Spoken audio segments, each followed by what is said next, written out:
What's up, guys? Thanks so much for clicking on this. This is the first ever episode of the White Noise podcast. We did about 12 episodes way back in 2018 when I started this, and we haven't posted in about 7 years. So, super grateful for my first guest. He is a bull rider from Manitoba, but he's going to school down in Texas. So we asked him a little bit about college rodeo and about other different things in his life. Me and him go way back, and he was actually on the show back in the day in 2018. But yeah, thankful for my first guest. He's from Minneota, Manitoba. First guest in White Noise history. Today it's Ashten Hawtin.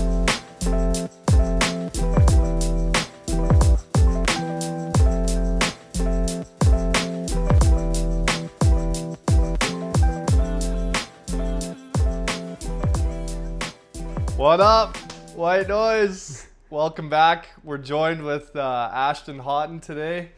Welcome to the show. Thank you very much for coming. Yeah, bro. So Ashten is a bit of a rancher, a bit of a cowboy guy. So tell us a little bit about that. I know you went down to Texas. Like, when did you go down to Texas? Well, this would be like, I've been there 2 years, so I'm going on my third year in Odessa. So, not sure if you've seen like Landman, but that's where it's like based out of. So Landman? Yeah, it's the show on like Netflix. Okay. It's like all oil country. All fucking oil country. Yeah, Texas is a lot of oil.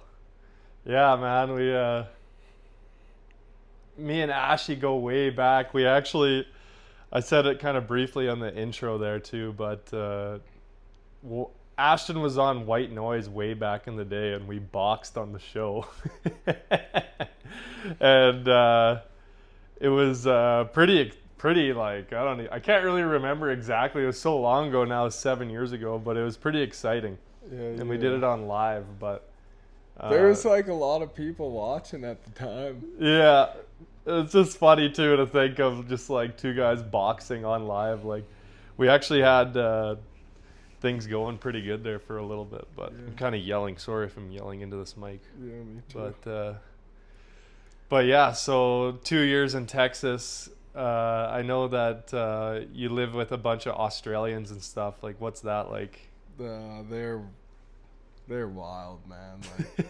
Like anywhere you go, they're just always trying to like stir you up, and they're just always like, they came to Canada off the start of the summer with me, and we were Right. out in Waskesiu, is it? Like, Yeah. it's that Elk A lake? Ridge? Yeah.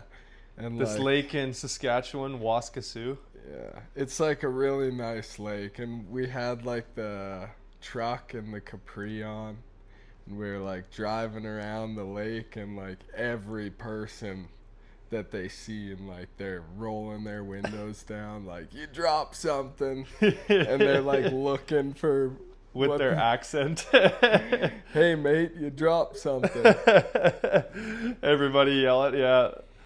No, Australians are wild, man. Yeah, That's like my little brother living in Banff too. I can only imagine the. He lives with Aussies. a bunch, doesn't he? I have no idea, I think honestly, he's if like he's living. roommates with one. Yeah, Maybe, I think. yeah. I would like to. Is there like, so is there a girls program at all for the? Because they're all riding, like, for everybody that doesn't know. Like, I guess I know, but all these Aussie guys are all riding bulls with you and everything too, right? Yeah, like bulls, and some of them ride like broncs too, like Broncs, saddle like- bronc horses. So like a saddle on like a bucking horse. On a horse, yeah. Yeah. So if you're riding on a horse, are you like soft compared to the guys that are riding like No. bulls? No. No? There's no chirping going on there. It's not like No, figure skating. everybody's like close friends. Like, Yeah. it's like, honestly, saddle bronc riding would be the hardest thing. Like, it's the hardest thing to learn. Okay. But once you pick it up, it's like, it looks so cool. because they're just like in stride with the horse, almost, you could say. You know what I mean? Like it looks like the guys that are good at it. Looks like a dance almost, you know, like when they're really good. There's a lot of guys from Alberta. We got like that one, you met him, Jordan. Jordan. So he's a saddle bronc rider, and he's wild, man. Like craziest person you'd probably ever meet. When I met him, we were all in Edmonton, and we were all partying and having fun, and he's just trying to pick fights with guys. And he's just a little smaller guy, not a very big guy. And he had his he kind of had like the cowboy outfit going, and guys are chirping him and shit. And he's just like, oh yeah. But but like before I knew him too, before I met him, I'll just bring it up. Fuck it. Before I met him too, I had seen the video on your story of him. So maybe tell the boys about that. Yeah, like it's pretty funny story. Like the one guy is like pestering the other guy all day long. So we went out Tuesday, so 10-cent Tuesday. So like I think it starts at 8 and you can go till like 10-cent beers. So we went, and like the whole night there's an Aussie, Kenny, and he's like just real slow, like but he's a blonde. Yeah, he was like chirping Jordan all night long. I'll give him one fucking hit right here, 3 shot, and then he's fucking out. Whatever. And then we got in the truck to leave, and it was like me and a kid from Montana, my good buddy, and Jordan in the back with Kenny, and they like are roommates, so they're always like chirping each other. But so we're like driving back, and then we're pulling over and like just trying to get them to just fight. Like we're kind of egging them on at one Boys point. are chirping. They're just going at it, and we're like, just fight already, whatever. Just because I'm Kenny and I'm fucking stupid doesn't mean I can't take a fucking punch. Now come on. Be a fucking man. Grow some fucking balls about ya. You're sleeping Or get the outside, fuck bro. back in the car. You're sleeping outside. Get the fuck back in the car. Get in Come there, here, man. So we get back to the dorms, and probably like 20 minutes, 30 minutes, Kenny's just like, if you don't want to fight, go to bed. Go to bed, Jordan. Go to bed, he's saying. And Jordan's like, I don't want to fight you. Like, look at you, bud. You're like, I don't want to fight you, whatever. And at this point, the boys are like drunk. It's like, what time is it? It's like 2-3 in the morning, probably, I think. Yeah. Because we would have stayed till the end of the night, I'm thinking. Yeah. So it's late, and there's probably like 7 of us, 8 of us in this room, and we're all like just like laughing.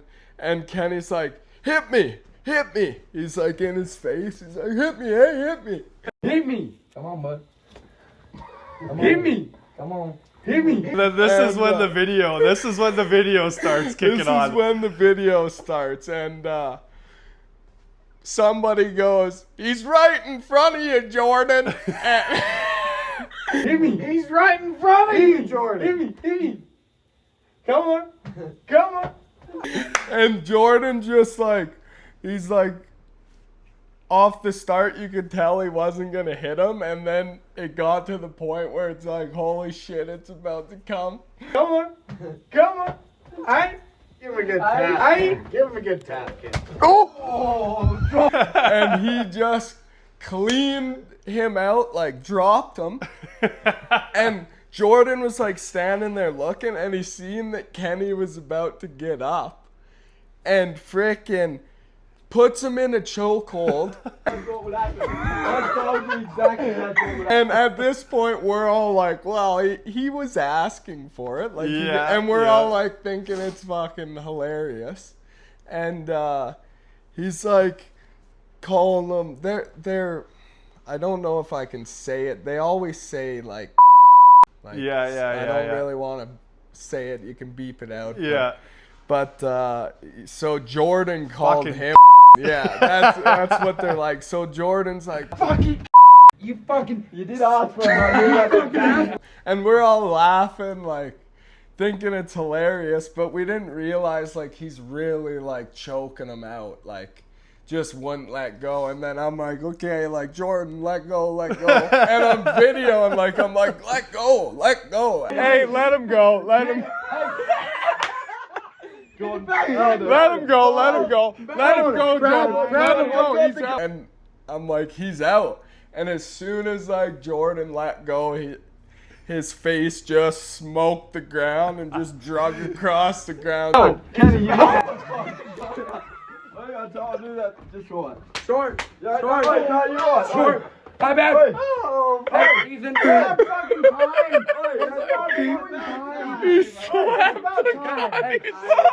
time. So he literally like knocked him out and then frickin' choked him right out. Like, if you can put the video in the... Yeah, I'm going to try and put the video on here. It's wild. It's so funny, but like, it's...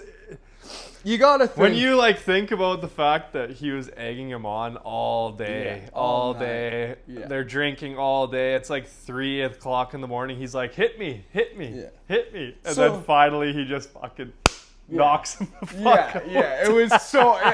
It was probably the best video I have ever taken. But like, you gotta think like, so they put us in our dorms. So all the other, it's like Odessa College. It has a bunch of like athletes, whatever, bunch of different sports teams. They put all the other athletes in like these nice dorms. Yeah. And then they throw us in this, like, they call it Wrangler Hall.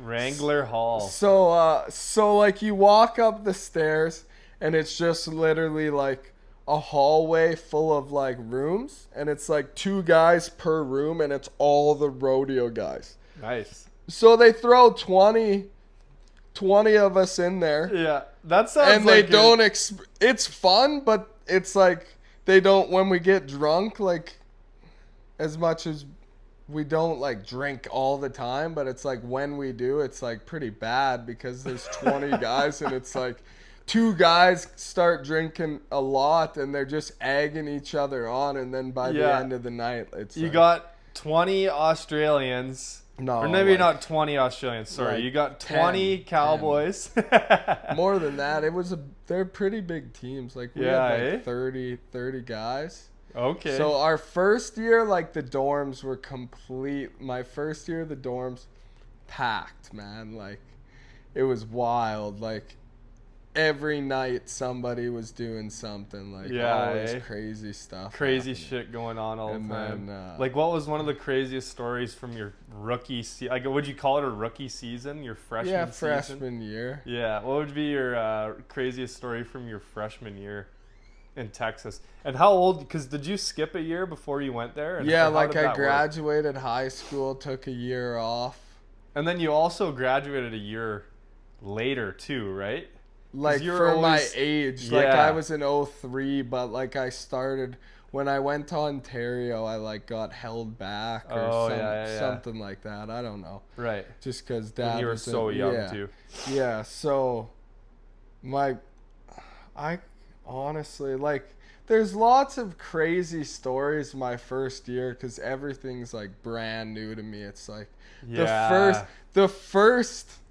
I mean, like, everybody has guns. It's like, holy shit, man. Like, yeah, down in Texas, like, yeah, it's pretty wild. But, like, the first weekend we were there almost. It was, like, probably not the first weekend I was there, but, like, 2 weeks, 3 weeks in of being there, we were like, let's go to, because Fort Worth is, like, 3.5, 4 hours from Odessa, so Dallas, Fort Worth. And it's pretty like it's pretty fun on the weekends. Like the rodeo's right there at the Cowtown Coliseum, they call it, or whatever. Yeah. And there's a rodeo every weekend. And so we were heading in, and like we actually were going to Billy Bob's. So Billy Bob's is like bull riding in a bar. Okay, yeah. So like yeah. you pull up and it's a bar full of like pool tables, and they do concerts, and then they like buck bulls there for all the people. And what's it called? Billy Bob? Billy Bob's. Where is it? Right in Fort Worth. Like Billy Bob's in Fort Worth. Shout out to Billy Bob's in Fort Worth. We were headed there, and we like next minute we look, and like the car is just smoking black and like on like fire. The car you drove up in? Yeah, so the first year we went, me and Trin had like a vehicle together. Like it was his vehicle, but I was like, okay, well, we'll just fucking both use that for the first year, and then we'll both bring down vehicles the next or something. And which was chill, because we're always Whose going whip to the was same. it? Trinity Bear. Yeah, so it was his car, and you guys, and because he's from Whitewood. Manitoba. No, he's from Whitewood, Okay. Saskatchewan. Yeah. But either way, so he's from the prairies in Canada. Yeah. So you guys decided, fuck it, let's just drive this car down to Texas, and we'll have it. And then next year, we'll just both bring our own vehicles. Yeah. Okay. We're like really, really close. Like we lived together last year, and then this year I had my like own room, and then he was like right beside me with one other kid. Yeah. But so like we were headed there, and it's just smoking and like almost on fire. Like, and so we like pull into this ditch. Cause like the ditches, like the highways there are like they're freeways. They're so like big, man. Yeah. And you're going so fast, like it's almost like 130 kilometers is what like this posted speed limit is. So at this point, I'm 24.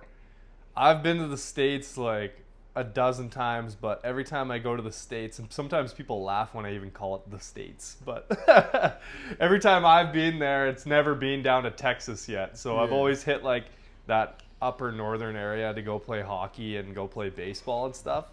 So I've been to like Minnesota, Washington, North Dakota, and that might be it. But I remember being in Minneapolis and seeing the freeways and it being just crazy. So and everybody just drives fast, right? Compared to up in Canada, it's just not really like that. Yeah, like you have to be like almost like going like crazy speed to even think about getting pulled over. Even for like somebody like us, when we get pulled over, an Australian or a Canadian can't find nothing like on you. Right.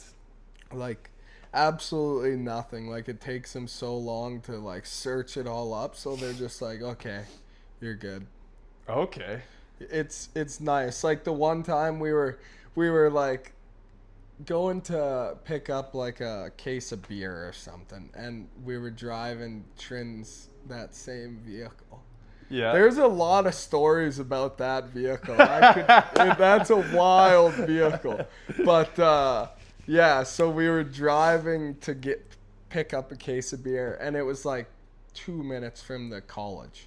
Yeah. So like I was driving, and I was like joking. I was like, imagine you got like pulled over like right when you were about to pull in, and as soon as I like passed the next light, the cops just pulled me over, and I was like, what? No way.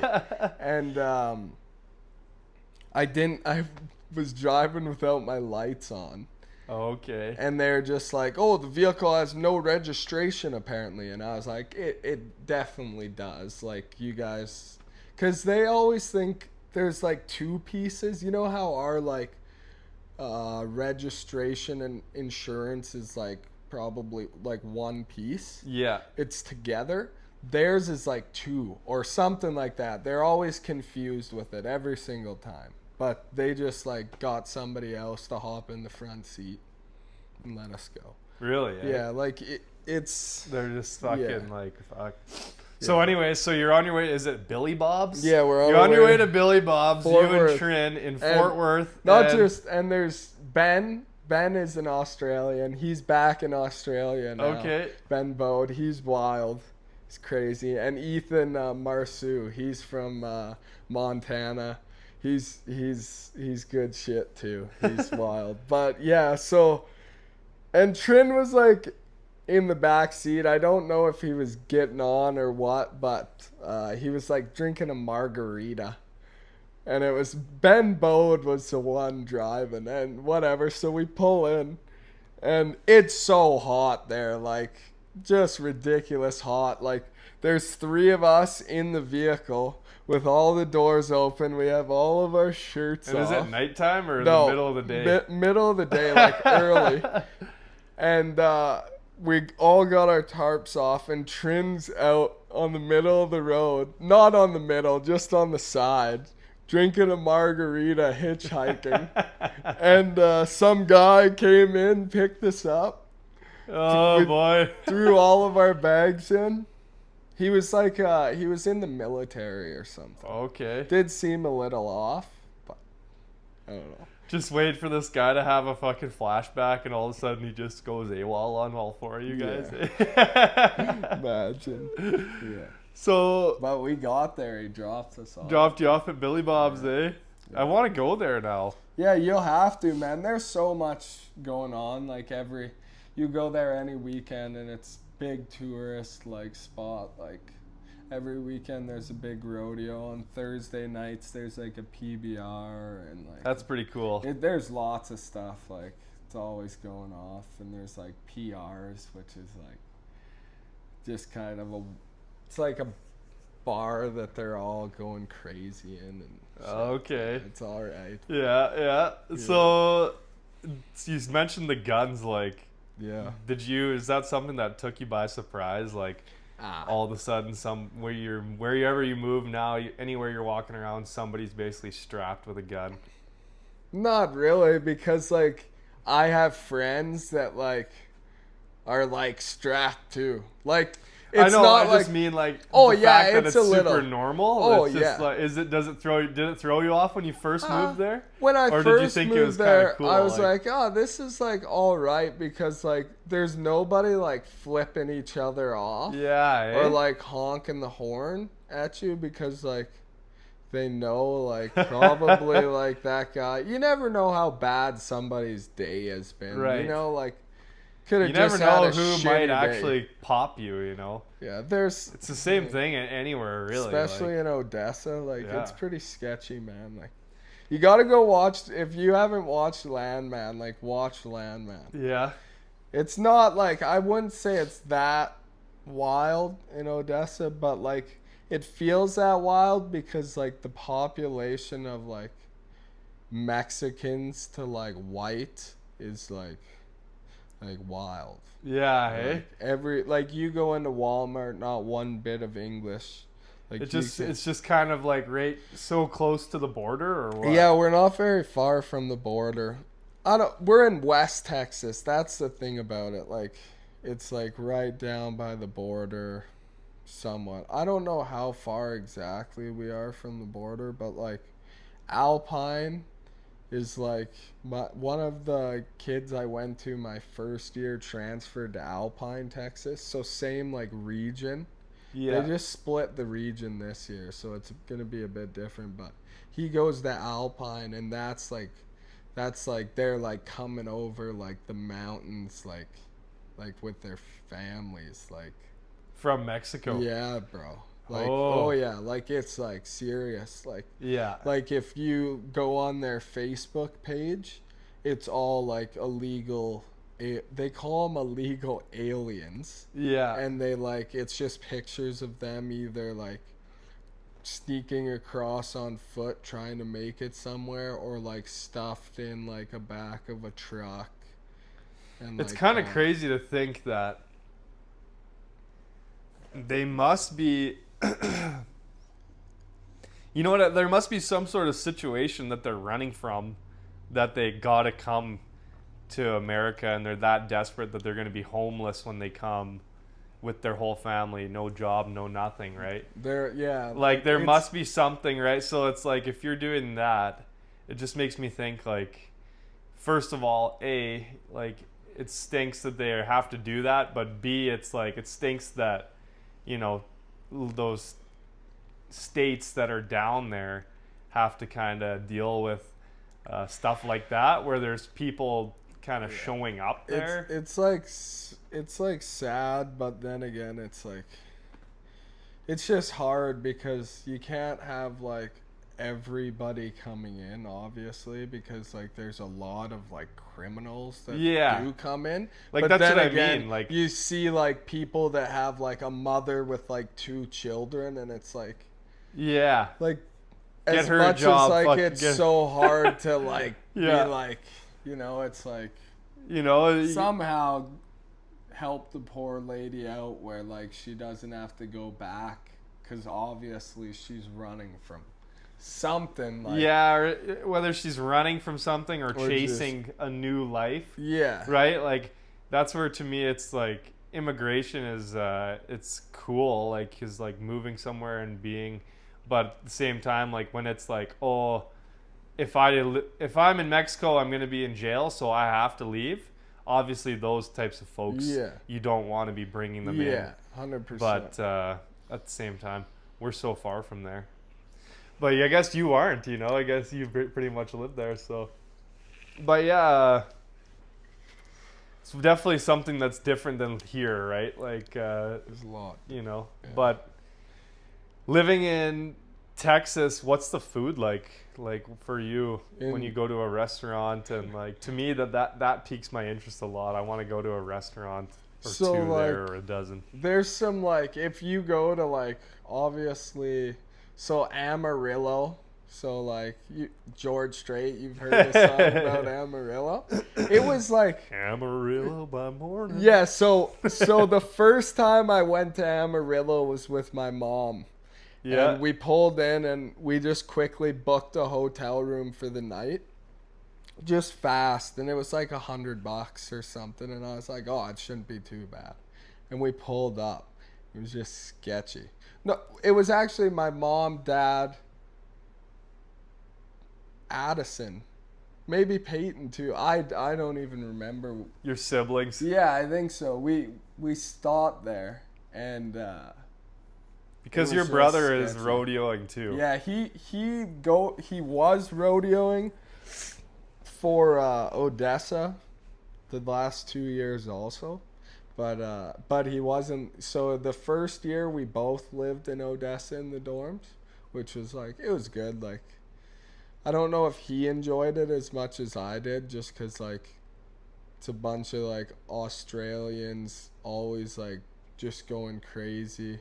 Because he's like a little bit older than you. Well, too. yeah, he had already had his like freshman and like his. Because he went to Montana first for 2 years. He went to Glendale. 2 years? I thought he just did one. So he'd already did 2 years before going to Texas. 2 years in Glendive, and then he did two years in Odessa. And his first year he lived in Odessa, and his second year he was in Stephenville.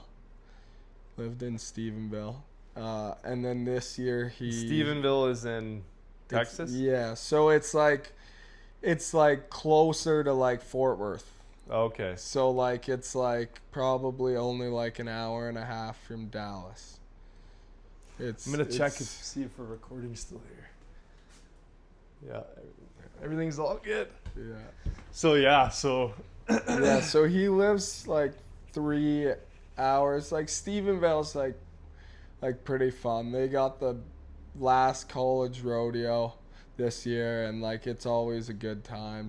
You go to Stephenville, they got like the Twist in Stephenville and Bar C. The Twist? What's that? It's like a bar that they have like all these like country artists come. Okay, that's so there's cool. The best thing, kind of like an iconic bar. There's a I wouldn't say iconic, but there's a lot of like good places in Stephenville. Like they got Fuzzies, which is the taco shop, and they got margaritas. Like which is you go there like during the day. Fuzzies. Yeah, Fuzzies is good. That's Shout a good. out That's a Fuzzies. cool name. I like that. That's the best part around Stephenville is there's so much to like eat and like just Right. everybody's around, like everybody's going. They all have like they all rope in Stephenville. They're all ropers and timies, most of them. There's a lot of like guys that live in Stephenville too that bull ride and stuff, but everybody's like roping every single day in Stephenville. So like I'd go to Stephenville and Peyton would be like practicing with his friends and shit like that. And Right. yeah, so like all of his friends are good. Like whenever I meet Peyton's friends, they're always like good. Like I always love hanging out with them. Yeah. Yeah, so like So it's kind of like slightly different friend groups going there, like you and your bro. Yes. So is he? You said is he staying there now? Again? He'll be in Stephenville one more year, but he's probably gonna like I don't know if he'll end up like wanting to come. I mean, I think he'll come home, but I think he'll always want to like move somewhere down in the States. Like he'll always want to be rodeo. I want to go to the States really bad. There's so much like more opportunity and everything, but that's what I think at least. Like I mean, there's so many. Yeah, so like we have different friend groups. Like I'm friends with, like I got pretty much all the guys in Odessa. Like I'm close with. Like, but I'm really close with a few of the Aussies. Like they came out this summer, and I think I'll go to Australia this Christmas with them. So that'll be fun, hopefully. So I want to change it up a little bit. Not really change it up, but I just Yeah. want to ask a little bit about like actually bull riding. So when was the first time you ever strapped on to a bull and got on one of those cocksuckers and Like, like when I was younger, I got on like steers and stuff. So like, which like obviously it's and explain to anybody who doesn't know what a steer is. Like it's explain what a steer. It's just a would be. bull with his nuts chopped off, pretty much. Right. For short. That's like a They just freaking don't bull get- without they that just don't- testosterone, bro. They just don't get as big, and they're just smaller. You get on cows when you're younger, but yeah. So then you just keep going up and up and up. You know, you just start getting on better stuff, and then you start getting like the bulls at the school we got are pretty bucky. Like I bought a couple when we were down there, a couple from the guy that he's got a bunch of PBR bulls. Me and two of the Australians like went 3, like we all went in on 3 bulls. So they're feeding them up at the school for us, and we'll buck them a few times here when we get back. Hopefully, they were small when we got them, Yeah. but they're putting a little weight on at the school. We feed them pretty good. So you got your own bulls that Yeah. stick around there that you guys Yeah. practice on all the time. Yeah, so that there's you a guy. So like the 3 that we got, we haven't bucked. Actually, we bucked the one. There's one a little bit bigger than the other. We bucked him. We had one of the kids on our team had a little brother that wanted to get on, and we just put him on that one, and he was decent. But yeah, there's a bunch of bulls there. There's like his name's like Shannon. He's got a bunch of he's got bulls that go all over the place. Some are like just wild, like just crazy. Some bulls are better than others. Yeah, like there's some that you'd want to practice on, Yeah. and then there's a lot of his that you're like Fuck this thing. or what? fucking, yeah, it's just like he's got one like sitting there, and like it's been to all like a bunch of the PBRs, and like it's been ridden like one time. It just rips people on its head. And it's like, I'd rather not get on that thing to practice up for the college rodeo or whatever. Yeah. You know, it's like Yeah. there's a point where it's like, You're not gonna try and like. you push want to it get too on hard. like something nice that like. The thing about it is like lots of the really good guys like practice on like. The thing about it, it's more in your head, man. If you can like get on like some things that honestly don't even buck that much, that are just they buck, but like if you can just get something rode in your head, it's way better than anything. You know what I mean?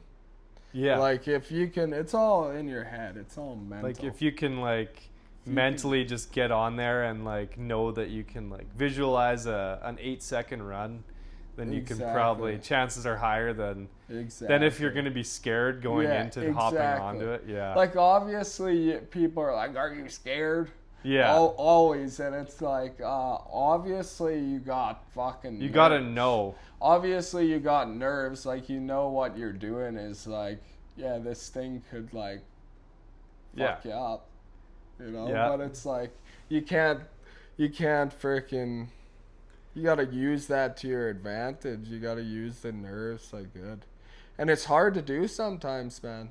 Like obviously it is pretty hard to do sometimes. I but think it's like, that's the fun part about it, man. When you're like it's fun, man. Like, you know, people think that you're not like nervous. Obviously you're nervous, but it's like good nerves. It's like, let's go. Yeah. You know, like you're fired up when you're getting on. Like you're you can't not be, right? Yeah, like you're pumped up, ready. Obviously, if there's like a few screws loose, if you're like not getting fired up at all, right?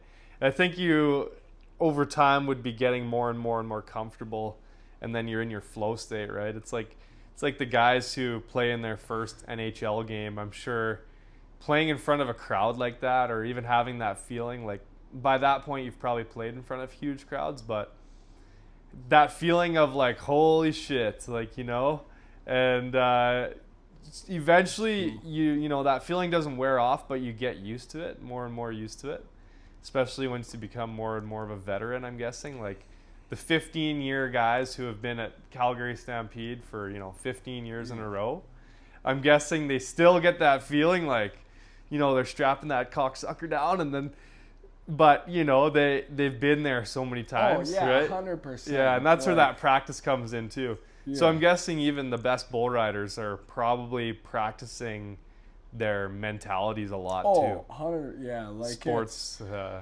Like there's the Brazilians are like pretty friggin' like the best right now would be like John Crimber. He's like not very old, like 20 years old probably, maybe. Okay. And like his dad, it was Brazilian, and he used to ride bulls like good too. And like John is like next level good, like crazy. Right.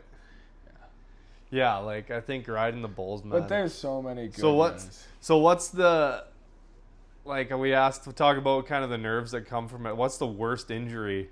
You know, you don't really want to think of the injuries, but like what's the worst injury that you've had happen to you personally from bull riding specifically? You have like, obviously always have, like you're never like feel like 100%. It's pretty hard to feel 100% like all the time. Like you go, like you get hurt. Like, I mean, when you're always like traveling and getting like physically feel 100%. Yeah, like right? You're sore a lot of the time. Right. But like, I don't know. Like you sometimes, like I've broken my hand a couple times, but like, I don't know. I got like I've been knocked out a couple times. Like my eye, I took a bad like shot. Got the big scar on your eye there, yeah. But so you're wearing a helmet though in a cage, really, right? Yeah. Is like that is that slowly turning into everybody in bull riding is wearing the helmet in the cage? No, I mean most guys. So they made it a rule in like the PBR if you were like it's like grandfather. So like how visors were in hockey, so pretty much like that. But at like PRCA, which is like pro rodeo, so that's not like PBR, that's like pro rodeo as in like all rodeo events. Right. So like steer wrestling. Is that like the team best roping. in the world? That's like so PBR is like professional bull riders, and like the UTPB would be like the best bull riders are on that tour, like hitting all the rodeos. And then PRCA is like lots of people can PRCA rodeo, obviously, like you buy your card and you enter. But there's like at the top, like the guys that make the NFR each year are like, they're rank. Like, go to Vegas. It's pretty cool. Like, there's a whole life that is in it, right? Like, because there's not even all of those different events for the women, all the different events for the men. Like, I mean, you got. I guess they're all the same, but you just kind of can separate the two. Like, do the men do the fucking trotting where they jump over the, what's that called? What, like horse jumping? Yeah, horse jumping. Do men do that or not? Like, that's not in, like, rodeo, though. Like, horse jumping. Oh, okay. Nothing like that. That's not in the rodeo. Oh. So there's bull riding, saddle bronc, bareback, team roping, tie-down roping, breakaway roping, which is ladies, barrel racing, ladies. Yeah. Steer wrestling. Am I missing something? Fucking steer wrestling, man. Steer wrestling's wild, man. Yeah. They look like they're about to snap that fucking thing's neck every time. It's cool, man. It is cool. That's what your brother does, right? So he's pretty good. Yeah. Yeah, he's built for it. He is built for it. He's built like this, he's built like a shorter version of Mr. Incredible. Yeah. he's got like that huge chest, man. 5'9", possibly 5'10", maybe not even 5'8", 5'9", 5'9", and has like shoulders on him, like he's like wide up top. Yeah. Doesn't have big, massive, wide hips or anything, but wide up top. Big, wide chest, shoulders. It's pretty cool. Yeah. Passing the vape around the fucking horn or what? Yeah. What do they have for... So, in Canada, marijuana and weed is like fully legalized. Yeah. What's it like in the States? And what's it like traveling from state to state? What do you guys do in terms of that? But those are my next two questions for you. What's the weed like down there? Yeah, what's that kush like? What's that sticky icky like? So that purple Urkel. Weed is illegal in Texas, but they do in Texas. They have they call it like Delta 8, Delta 9, so which is absolutely horrible for terrible for you. Terrible for you, but for some reason they have it. And in other states, it is illegal. The Delta 9, Delta 8. It's horrible. I met these girls when we were in Cabo in Mexico, spring break, and there was like, little side story. It was the funnest time ever at spring break. But anyways, I met these girls and I'm like, yeah, blah, blah, blah, blah, blah, blah. They're like, yeah, blah, blah, blah. I'm like, yeah, blah, blah, blah. They're like, yeah, try this fucking Delta whatever. I'm like, okay. Yeah. So I ripped it and just tastes fake, sort of, but at the hits same your time, lungs differently. Yeah, it hits your lungs like similar to the way that a vape kind of would, but it's not. I was good. just like, fuck it. Yeah, it's not great, right? And that stuff will like actually like start messing up your lungs. And like actually messing with you, so you just stay away from it. It's not good. So what do you guys do? So you can buy that just at like that's all they vape have, shop. And you have vape it at shops. a vape shop. So and they have like basically Delta. mimics the feeling of getting stoned off of actual weed, right? You'd have to search it up. Like, it's actually like, I don't know if you have your phone on you and you'd search something up, but like there's something that they do to the marijuana to make it, because they can sell like in like actual kush, like actual nuggets. Yeah. They can sell this stuff. And In it's nuggets. Delta. Like nugs in like Yeah. in green. I don't know what you want me to call it. But yeah, they sell it in like Delta, which is like It's not real. It's not. I don't know exactly what it is. It's like it's synthetic. like they no, it's not even that. It's like they Where is my phone? they Like- take a chemical or something out of the weed, Right. or like they freeze dry or dry out something of it to make it like legal. Like when you light the weed or something, it turns into THC. Yeah. Or something messed like that. I never could. Some pick sort it of up. fucked up Yeah, fucking like science bullshit. experiment. So I don't understand. It doesn't make sense, and I just stayed away from it. Yeah. Cause they drug test at the school, so like, Right. It's always a little sketchy. They always like I played like lower end college baseball and college hockey in Canada too, but they drug tested us too. But it was like something that would be random. And See, all the they can't- boys were just like, oh, well, take the risk kind of thing. But at the same time, it was, I never personally knew anybody who got piss tested.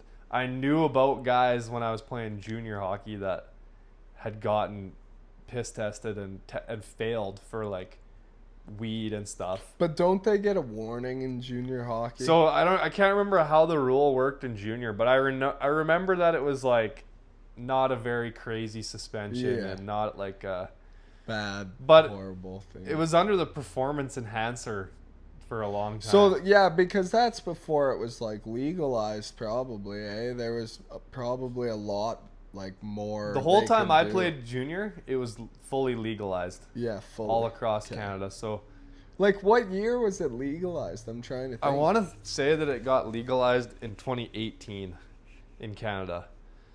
2018, I think it was, because I was still like in high school, and I remember it was something that we were all like talking about in high Big school. topic.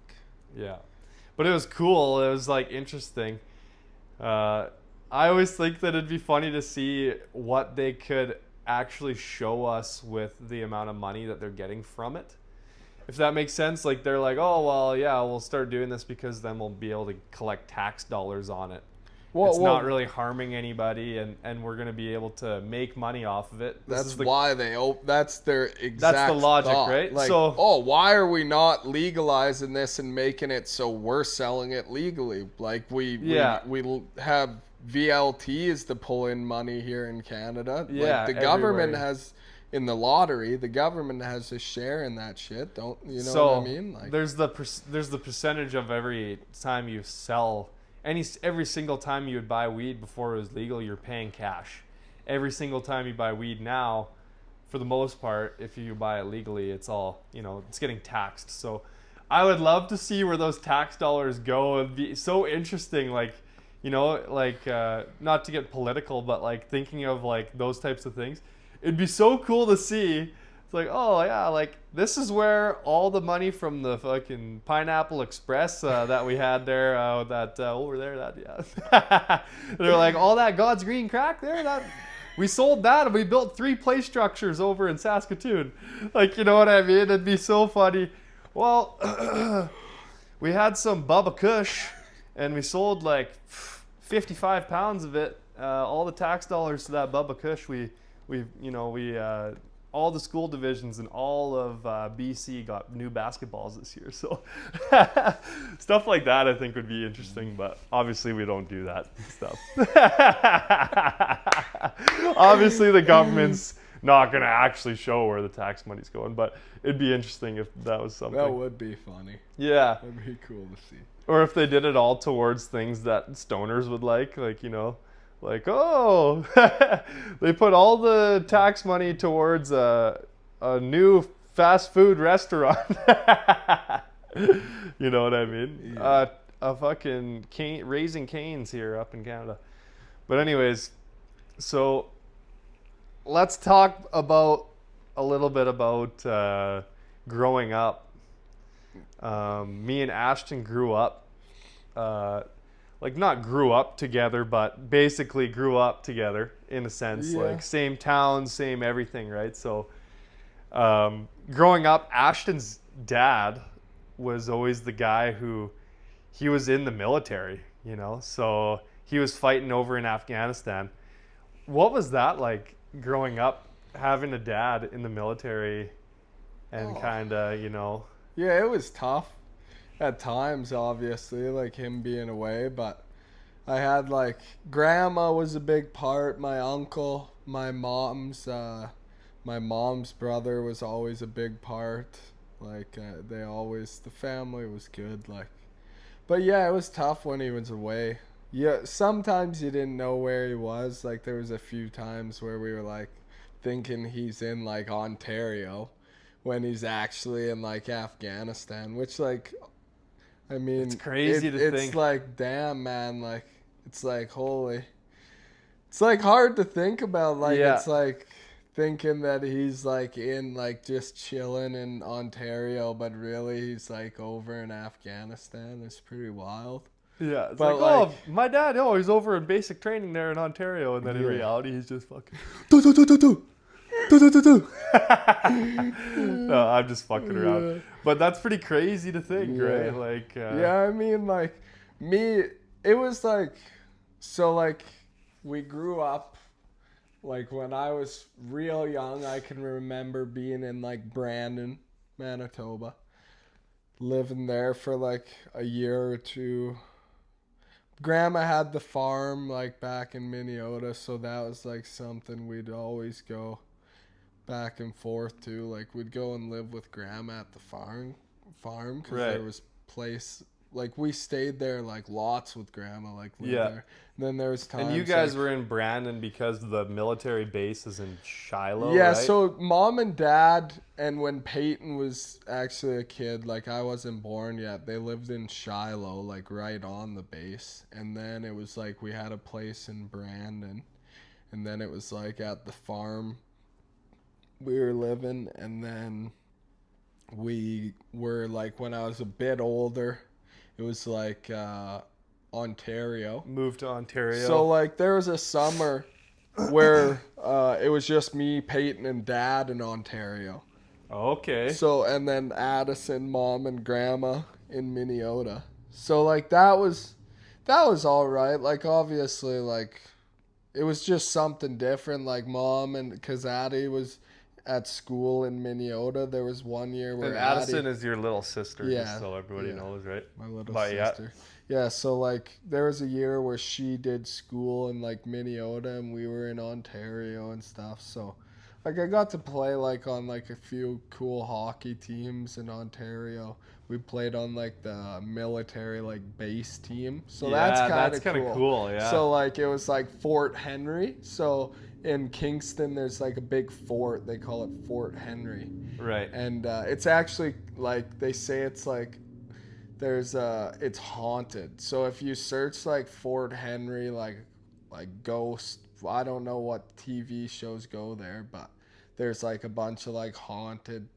That's something about Kingston. There's always like ghost tours and Right. crazy. It's it's like kind of, I don't know what it's like now because obviously things in, like I can remember when like the small towns were like pretty nice around like Manitoba, and now it's like just looking like ugh. Right. You know what I mean? So I Yeah. don't know what it would be like now because I was still somewhat younger. Yeah. But like there was lots of stuff to do in Kingston. I made lots of friends, and so that was good. But Right. then we came home. There was like lots of moving back and forth from Kingston to I guess Manitoba. That would be kind of like, I guess like that's even what you see in like movies and stuff talking about, oh, I'm just a military brat, or you know what I mean? Yeah. Moving lots Yeah. and not always in the same place and, you know, shit like that. Yeah. But you ended up being in Minnesota for quite a while though. That's where you ended up sticking there for a while. So like when Dad got posted back to Shiloh after Kingston. So like when you get posted, it's almost like getting promoted, and then you gotta like go somewhere else, right? So he got like I think at that time he got promoted, and like we had to come back to Shiloh. So we were living at the farm and stuff, and then we bought the farm from Grandma, and Grandma moved into Minnesota. So that's cool. It's good to have Grandma only like 5 minutes away. But yeah, like it's the at best. the house every day, like pretty much. She's the best too. Enid. Shout out to Enid. Shout out Enid. She's actually a gem. Yeah, she's good. She's probably my favorite human being. Yeah. Honestly. Yeah. But yeah. So we came back to Minnesota and bought the farm, and when I think they wanted to post Dad somewhere else after, like send him back to Ontario maybe somewhere for some, who knows? I don't know how. That's the thing. Would have been young, eh? Yeah, like I know lots about it. Like he was pretty high up. He did lots of like special like shit, like he did some shit that obviously you couldn't talk about. Yeah. Shit like that, but I didn't understand it 100%. Like when I was young, like I thought he was like a computer guy off the start. Like honestly, thought he was computer guy. But so we moved back to Minnesota and live on the family farm. So it's pretty good. I love the farm. So Mom has horses. Being on the farm is great for you guys because you guys have. How many animals do you have out there now? We don't got like too many cattle. We just got a small amount, like less than 20 probably. I don't even know what it'd be, but that's more than I remember. Like I remember you guys having donkeys out there. Yeah, there's always wild. Mom and there was always wild stuff happening. Mom bought like turkey hens. We had like turkeys running around. Oh yeah. And then, like the little white dog killed them. Oh god. We had like goats and like a miniature pony that would like walk around and go into the house and stuff. Just a bunch of stuff. But mom just has a bunch of horses. Like I don't even know how many horses are there. More horses than cows probably. Really? Oh yeah.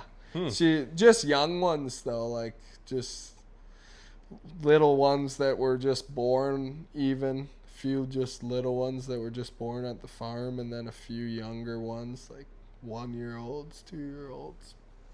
So I remember, I just wanted to touch really quick. Growing up on Remembrance Day on November 11th in Canada, I don't know if it's the exact same in the United States or not. Remembrance Day. No, they have Memorial Day and stuff. So Remembrance Day, lest we forget. But I just always remember Ashton's dad being one of the guys who would come and speak if he was around, would come and speak, and how much like kind of how powerful everything would be, and like even kind of seeing somebody firsthand who would be fighting in the military and had been there in like recent months and stuff. It was like a heavy feeling.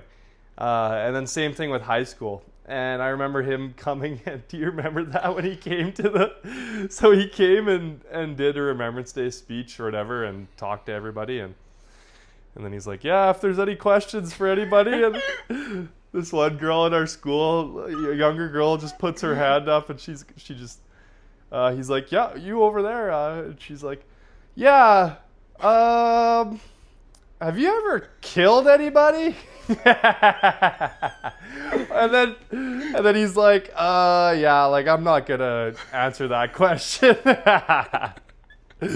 So then we're all like, everyone's looking around. We're all like, oh my god, like it's Remembrance Day. Right? That was like a powerful year too. Like I remember like actually like crying, man, like actually getting into it. I think he would have been too, honestly. I always kind of remember him shedding a tear and just like, that's the level of like gravity and feeling there is. So. 100%. So this girl asked that question, and we're all looking around, right? We're all like, "Oh my gosh, like, why would she ask that?" So we're all like, "Whatever." So next question, right?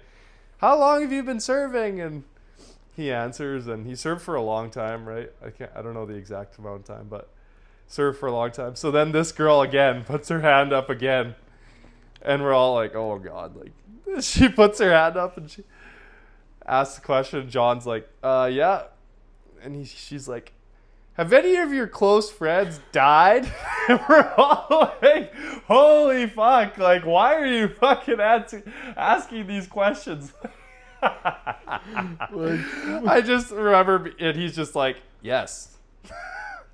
Like, yes, they have. Like, what the fuck? Obviously. And we're just like, huh. All right. Well, that concludes the Remembrance Day. Like, fuck. How to ruin the day, really. Crazy. Yeah. Didn't mean to bring that up, sore spot, but it's a pretty crazy moment. But no, it's a story. But yeah, so shout out to John for fighting for this country and coming back and having those. I'll always remember those speeches and stuff like that. So shout out to Johnny Hottie. I just wanted to say that. But yeah, is there any other stories that you have in mind at all before you want to let go from the pod here? And we've told lots of stories to each other over the last like few weeks. Ashton's actually been living here now for about 6 weeks and has helped me a lot with my business and helped me get things going and has been a huge help. So I really appreciate that too. And he got to learn how to do some door-to-door sales and was in knee deep in the bullshit of door-to-door sales and got to do some of that as well. So that was good. What was it like doing door-to-door? What was your kind of like? What are your final thoughts after your first year of doing door-to-door sales? I guess you only did it for about 6 weeks, and it was by no means even 6 weeks really. Like, only about 3 weeks. Yeah. And by no means was it in the busy season at all. Yeah. Usually the busy season for window cleaning, there's a few weeks there where you can really crush it. But by no means Ashton was knocking doors in the slow season. So kudos to him. But what was it like doing that? It was something like different. It's something that you gotta like actually we still going? Yeah, we're still going. Yeah, it's a little different. Like you're going out of your comfort zone because obviously like it's something you've never done. But once you get the hang of it, honestly, it's good. You have a lot of good conversations with people, and it's like most of the time they're happy to see you. Honestly, like they're like, hey, you just got to put a smile on your face. Be like, I don't know, be yourself really, because I don't know, I've always been pretty all right, like to talk to people. Like, you know, I'm never really too nervous when it comes to that. But you're going out of your comfort zone a lot. But you just got to get a good pitch down, really. I thought like there was a few times where obviously I felt like a couple of them mornings right off the bat, I just got 2 sales like that. And it kind of just like put me in a good mood and just kind of kept rolling. Yeah. Like from there. But it was good. Like there's days where it didn't go so well. But you just got to keep knocking at that point and not take anything to heart really. Because it's like at the end of the day, there are going to be people to say yes. It's like you can't spend too long on somebody that just doesn't want their windows cleaned. Yeah, you just gotta move on and keep going. Yeah. So for anybody who didn't know, we did the door-to-door window cleaning and we did some ads and stuff. But it's the second year in the business, and going door-to-door can really teach you some life skills and also put some money in your pocket. It could also stress people out a lot and make people, never want to do that again. So guys who get good at it and guys who stay persistent and can kind of let things go quickly, I find that they can, be a really good door-to-door salesman and in turn actually end up making a lot of good money for themselves. it's one of those things that people wouldn't do it if there wasn't a benefit to it, right? And if you can get good at it, you can really take advantage. It's hard to keep the positive energy flowing when somebody's rude to you. Yeah, right? it 'Cause sucks when they slam the, like, even we can talk about that first time where it was like off the start I was like, how do I do this, Ben? How do I do this? But at the end of the day, you can't really have somebody just show you how to do it, because it's like trial and error. And if you never go and do it yourself, then you're never gonna like get, by the end, like I had a pitch down and it was like easy. As long as I could just get them like asking me a question, like the first thing I would do is bring their neighbor into it. But like that one day we both went out and I hadn't been knocking, like I had only knocked for maybe 2 or 3 hours and kind of got like fed up. I had like few like Muslim people answering the door and just couldn't really speak to me, and I was like, getting frustrated a little bit. Kind of sucks a little bit off the start. But then we went out that one day, and it was like the first house we both went up, and the girl got like intimidated and like kind of slammed the door on us. Right. And it was like, ah, shit. Like that kind of just put us both in a shitty mood. Right away. I remember like we both just went, and there was a guy like across the street watching us while it happened, and we were both in like just a shitty mood. We went back to the car and we were just talking about it, and then like we just like had to kind of both just like take a deep breath, have some water, and both like kind of motivate each other into being like, okay, let's go freaking get out there and get some sales. And then I remember like getting to the end of the street, and I got like the one at the end of the street, and then the next house I got, and then like 2 doors down I got, and then by the end of the day it was like I got 4 before we came back to the house, and you're like, let's go hit this neighborhood here tonight. And I remember going out and we knocked for like 30 minutes, and I got like another 2. So by the end of the day it was like 6 sales. And right? you had like what? I only had like 2 all day. Yeah, no, but you had 3 because one called. Yeah, you had a few calls, but yeah, it was good. Right. So, and that's where it goes to show like things can suck, but then it's like just as quickly as knocking on somebody's door and they can bring your energy down, you can knock on somebody's door and they can bring your energy right back up. So I guess the best door-to-door salesmen are going to rely on themselves to bring the energy all the time, and not let negative people or negative experiences bring them down.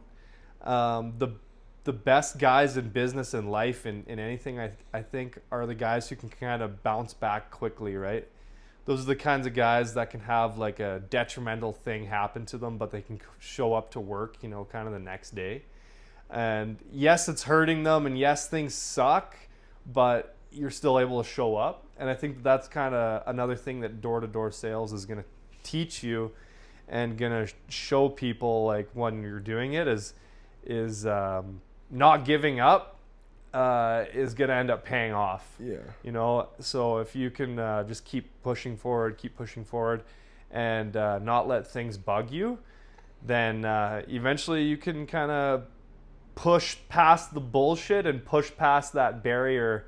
And that's where you see guys that go door to door all summer, and then they take the whole winter and spend it in Mexico and spend it on the beach and having fun. So yeah, it's definitely one of those things where it teaches you lots. Teaches you how to have conversations. It teaches you. But like always, not getting the sale isn't a fail. Yes, that's exactly right. Like if you go and like I remember standing in some old guy's house for 15 minutes talking about life. Yeah. And he's telling me his whole life story. I'm talking about like going to the States, like where I am, like we're having like a 15-minute conversation, and it's like I leave there, as much as I didn't sell this guy, it's like I just had probably one of the best conversations I've had all day. Yeah. Like you run into people who are wholesome and nice and you run into people who are genuinely actually just like, Good people. oh, I love to see a nice young boy out there hustling. Like, Yeah. whereabouts are you from? And, you know, you have a nice conversation with them. And, oh, my son played hockey there too. And you know, and this and that. And they're like, yeah, we don't need the windows cleaned right now, but we'll definitely take a card. And it's like, yeah, awesome. Like, if you need anything in the future, please don't hesitate to let us know. It's great talking to you. And those types of things in life, like, if you can kind of not take those for granted, then you're on your way to living a pretty happy life, because those types of things really are what actually, I don't know what I'm trying to say, I guess. Just those types of things are actually what it's all about, really, you know. And like being in businesses like this, like I always say, like, that I have a business of putting smiles on people's faces, and 100%. it sounds cringy, but it's these true. folks are so happy when they get their windows cleaned, and they're so happy when they get their Christmas lights hung up, and their gutters are working good. And now they're, oh, well, my gutters weren't working and they were overflowing onto my plants, and now that you guys came, and now I can collect all this rainwater and my plants are looking way better. Yeah, and I'm there's so happy. so many people. Right? Even like the old lady trying to make me stay and have a cup of tea. Yeah, with her. right? And it's like, I don't know if you're trying to do something to me, but, I don't know if you but, have a crush on me or anything, but but even that is like, yeah, she's a nice old lady. It's like, and that's all about that. those are the kinds of things that, if you have those things in your mind when you're starting your business, and it's like, okay, I love seeing the way that people are so excited when we were able to clean their windows on their third story, and they're like, oh my gosh, I haven't cleaned these in 5 years, and last time I did it I was terrified. So, you know, we have the equipment to do that. And for us, it's like, like I said, we're in the business of making people happy. So people pay to be happy and to like have that itch kind of scratched. So we're happy to come and do it for you for a good price, and you guys are very happy to get it done in a safe way. So it's like everybody wins. And for me, when I was just going and showing up to work every day, I was kind of not happy, you know, and I'm just grouchy pants. So this makes me more happy for sure. And I'm happy to, even if cleaning windows seems less serious than you know, building houses or whatever I was doing before, but whatever's making you most happy, and really, like, I'm making other people happy too, so we're all winning, you know. But anyways, yeah, I'm glad that you were able to come and kind of experience it, and and got to join the boys for the summer, and you were a huge help, like more than you probably know. So I'm glad that you're able to come, and I'm glad that we were able to do this. Even stuff like this is great. The first ever episode of White Noise. We had a reoccurring guest from the live show, Ashten Hawtin. Really appreciate Ashten coming on. Thank you very much. Thanks, bro. And thank you guys all for watching. If you made it all this far, I really appreciate all you guys for watching. And stay tuned for the next episode. Shout out Comet Window Cleaning. Shout out Comet Window Cleaning. Shout out Ashten and his family and everybody back home in Minnesota. Shout out to all you guys. And yeah, boys, big things coming up in the future. Thanks for watching.